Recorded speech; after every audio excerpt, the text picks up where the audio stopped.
बिहार के सरकारी विद्यालयों में चलने वाले प्रोजेक्ट बेसिस लर्निंग की सारी एक्टिविटीज़ और इसके साथ साथ बच्चों की अच्छी अच्छी एक्टिविटीज़ के लिए हमारे चैनल को ज़्यादा से ज़्यादा सब्सक्राइब करें, शेयर करें और लाइक करें।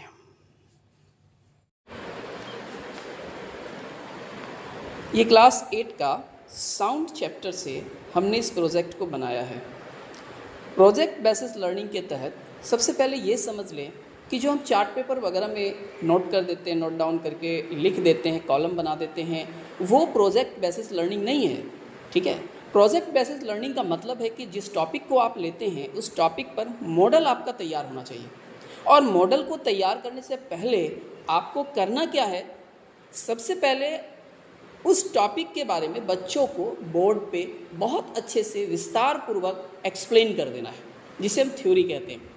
थ्योरी के माध्यम से बहुत अच्छे से एक्सप्लेन कर देना है, हर एक चीज़ को समझा देना है।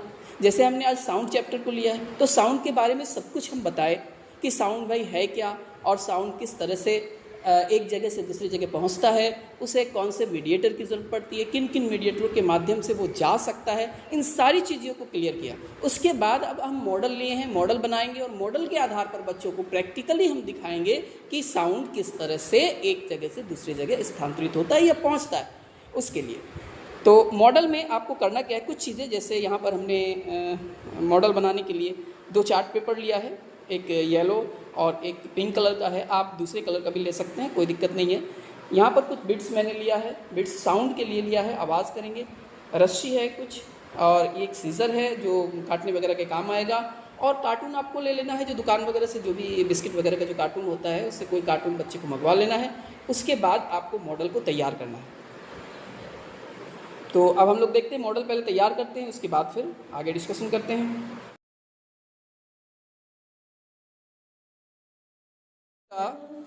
साउंड चैप्टर से क्लास 8 का हमारा दूसरा प्रोजेक्ट है, जिसमें हमने ये दिखाने की कोशिश की है कि ध्वनि का जो संचार है वो एयर मॉलिक्यूल्स, मतलब वायु के जो कण हैं उसके माध्यम से होता है। चलिए एक बार साउंड करके दिखाइए,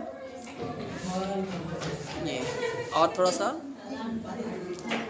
ये इस तरह से क्या होता है, वेव के माध्यम से अणुओं के, वायु में जो अणु हैं उसके माध्यम से इसका संचार हो रहा है। ओके।